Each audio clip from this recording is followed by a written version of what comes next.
Olá, gente amiga, que Deus abençoe a todos em nome de Jesus. Eu sou o pastor Arlen Diniz e mais uma vez estou aqui para trazer para você teologia, conhecimento bíblico teológico de maneira clara, simples e objetiva. Esse vídeo é para você, tá bom? Por isso que aqui é o nome do canal é Teologia for You, ok? Então eu quero trazer para você de forma simples, clara, objetiva, despretensiosa, conhecimento bíblico teológico, elucidação, clareza para alguns textos que talvez para você não sejam tão claros, tá bom?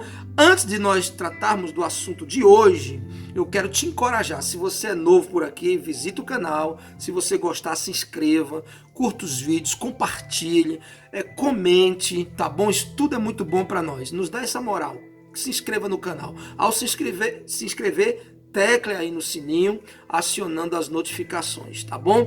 Comente também aí, por favor, qual tema que você gostaria que nós abordássemos aqui no Teologia for You. E nós vamos ter o maior prazer em correr atrás, em fazer de tudo para trazer o tema aqui até o canal, tá bom? Que Deus abençoe você, obrigado por estar conosco. Você que é novo, não se esqueça, se inscreva. Você que já é do canal aí, curte o vídeo, já curte a partir de agora. Se no final você não gostar, pode tirar o like lá, não tem problema, a amizade é a mesma, tá bom? Mas ao se inscrever, curtindo o vídeo, não esquece, compartilha com o maior número de pessoas possível, tá bom? Eu quero falar com você hoje de um tema bem polêmico, de um tema que é bem discutido, que é bem falado entre alguns irmãos, alguns estudiosos da palavra de Deus, né? O que passou ali no tanque de Betesda, registrado no capítulo 5 do Evangelho de João, aquele episódio foi real ou não passa aquilo ali de uma crendice popular? Aquilo não passava de uma crendice popular. Você sabe que lá em João capítulo 5, o episódio do tanque de Betesda, narra a história de um homem que estava há 38 anos enfermo, deitado numa cama, sem poder andar, e ele vivia na esperança à beira do tanque para que alguém o colocasse ali nas águas, porque existia a crença de que um anjo descia quando em vez ali, naquele tanque, movendo, agitando as águas. E quem via e chegava às águas em primeiro lugar, era curado de qualquer enfermidade. Até o ponto em que esse homem tem um encontro com o Senhor Jesus. Jesus vai até aquele lugar, e você conhece a história. Jesus pergunta se ele quer ser curado, e Jesus o cura, manda ele se levantar, pegar a cama e ir embora.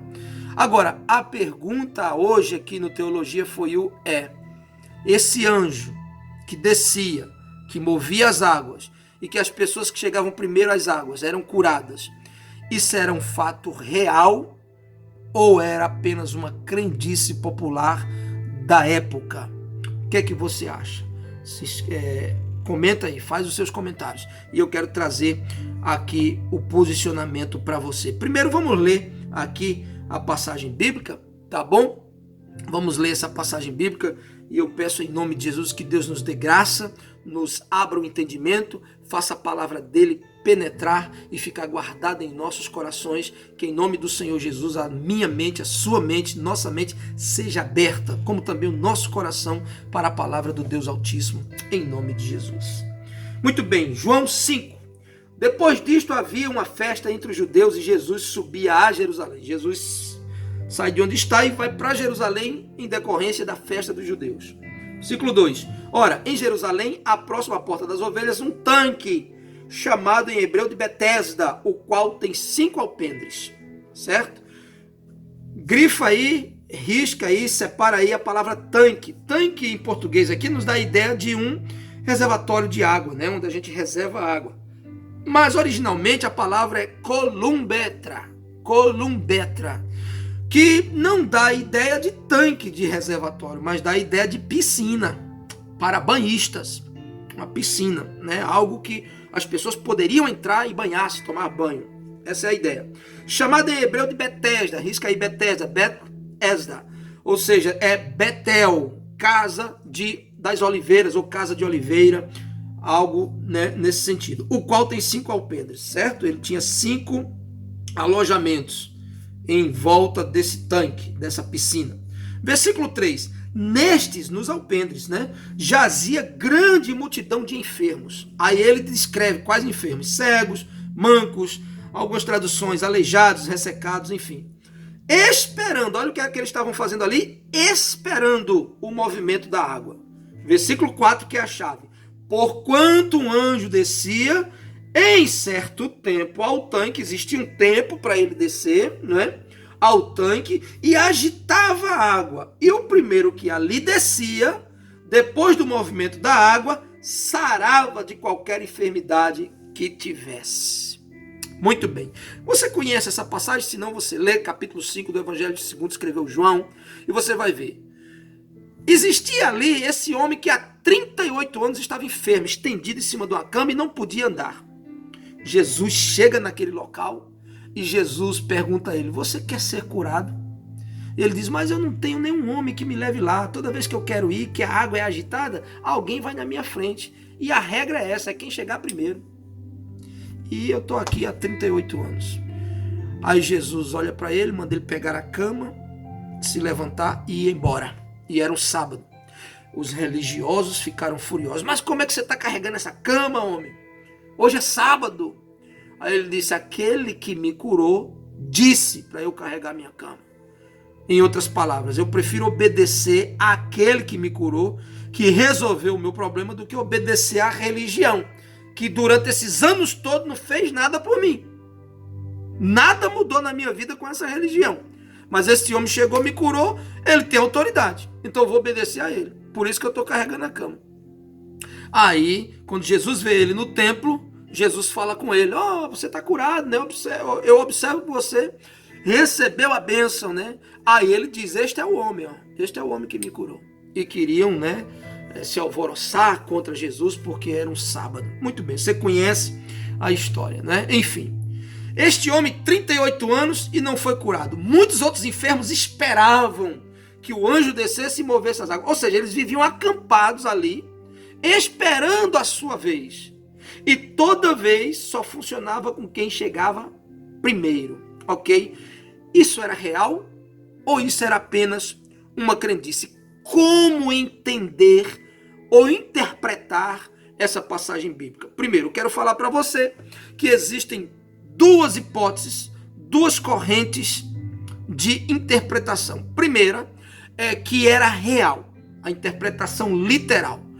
Todos que estavam ali, quando o anjo descia, naquele tempo que ele tinha que descer, e tocava as águas e agitava as águas, aquele que chegasse depois que ele movia as águas em primeiro lugar na piscina, ali ele era curado, como diz o versículo 4, de qualquer enfermidade que tivesse. Pastor, faz sentido acreditar nisso de maneira literal? Faz.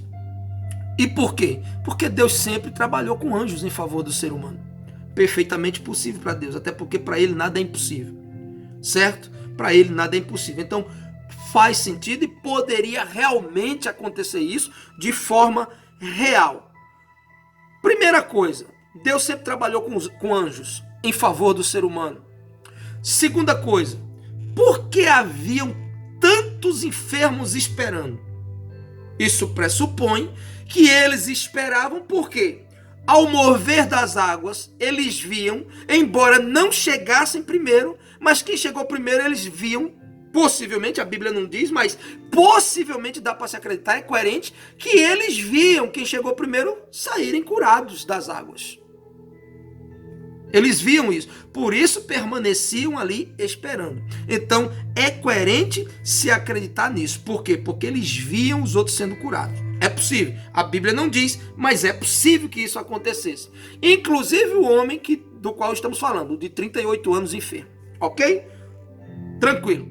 Segunda corrente de interpretação, e essa inclusive é a mais aceita, é que não era real, era uma crendice popular daquele então entre aquelas pessoas, ok? Então poderia ser uma crença alimentada pelas próprias pessoas do local. Quem sabe alguém mal intencionado alimentou essa crença, proporcionou, quem sabe, um evento falsídico, ou seja, alguém que foi curado de uma enfermidade que não tinha, para escravizar os outros e explorar a fé deles. Isso era possível? Claro que sim. Nos tempos de Jesus existiam vários falsos profetas. Apareciam vários, de montão todo o tempo. Como também tem hoje. Hoje as pessoas são impulsionadas a tocar em réplicas da Arca da Aliança, a comprar, nos templos aí, areia santa, terra santa, e esses amuletos esotéricos todos do movimento gospel, dessas igrejas aí do século XXI, enfim. Então, as pessoas até hoje exploram a fé dos outros para mantê-las ali. Quando as pessoas não alcançam, como esses que não chegavam em primeiro, não, fica aí que vai chegar a sua vez. Hoje em dia eles dizem assim, não, você não alcançou o milagre porque você não teve fé. Mas fica aí, faz a campanha de novo, compra lá a vassoura mágica de novo, a rosa não sei da onde, a terra não sei da onde. Muito bem, você sabe que essas coisas existem, e existem não só de hoje, há muito tempo que elas existem. Então, poderia alguém fomentar e alimentar tudo isso, essa crença, para explorar de alguma forma a fé das pessoas ali. Agora, essa é uma vertente bastante aceita por vários estudiosos da Bíblia, é a mais aceita, inclusive. Agora, a pergunta é, como aceitar algo na Bíblia que é uma crendice? Por que uma crendice estaria na Bíblia? Uma coisa, muitas passagens da Bíblia, querido, elas vêm de forma descritivas, ou seja, o autor está narrando algo que aconteceu, mas ele não entra no mérito da questão. Não sei se você me entende. Ele narra aquilo que aconteceu, mas ele não entra naquele mérito. Por quê? Porque o foco dele é outro. Ele só está narrando aquele acontecimento, mas ele não está explicando nem fazendo juízo sobre aquilo que aconteceu. A questão dele é outra, que é o caso de João. João está ali, mas o foco de João não é o tanque, não é a crença do povo ali, não. O foco de João é narrar o que Jesus fez àquele homem que mudou para sempre a história da vida dele, ok? Então, por que é que, sendo uma crendice, está na Bíblia? Seria essa a questão. Muitas passagens bíblicas são descritivas. E a questão mais contundente é que grande parte dos estudiosos são coesos na ideia de que esse texto do versículo 4 de João 5 não consta dos originais mais antigos escritos pelo evangelista João. Textos e manuscritos, o Códex Sinaítico, o Códex Alexandrino, o Códex do Vaticano, o Vaticanus. Então, esses manuscritos, que são os mais antigos, eles não apresentam esse texto como sendo parte integrante do original. Então, esse é um dos motivos mais fortes. Mas como é que aparece na Bíblia? Através de copistas que vão copiando ou recopiando os textos mais antigos, para que eles não se percam. E nesse copiar, algum texto ou alguma parte do texto se apaga. Então eles colocam algo para fazer a conexão do texto, tá certo? Os copistas faziam isso. Só que eles, quando faziam isso, eles colocavam um colchete. Então essa palavra que ele pôs, ele colocava entre colchetes. Você pode observar que em algumas traduções da Bíblia, essa passagem bíblica de João 5,4 vai estar entre colchetes, indicando que aquele texto não consta no original. Por exemplo, a tradução de João Ferreira de Almeida, a RA, Revista Atualizada, ela vai estar com colchetes, o versículo 4 de João 5, e algumas outras traduções. Mas, com o passar do tempo, como essa versão foi bem aceita e trabalhada e muito aceita, muitas traduções da Bíblia e versões da Bíblia tiraram o colchete. Então passou a ser aceito como parte daquele texto. Porém, não consta nos textos mais antigos, nos manuscritos mais antigos. Tá bom? Então, ou seja, qual é a vertente, qual é a interpretação mais aceita? é que era uma crendice popular. E um terceiro fato, pelo fato de Deus não fazer acepção de pessoas. Não condiz com o que a gente vê de Deus nas Escrituras. Deus simplesmente deixar alguém de fora ou não curar alguém porque aquele alguém chegou em segundo lugar e o outro chegou em primeiro naquela manifestação angelical. Então não tem muita coerência com quem é Deus, até porque Jesus várias vezes disse, não é?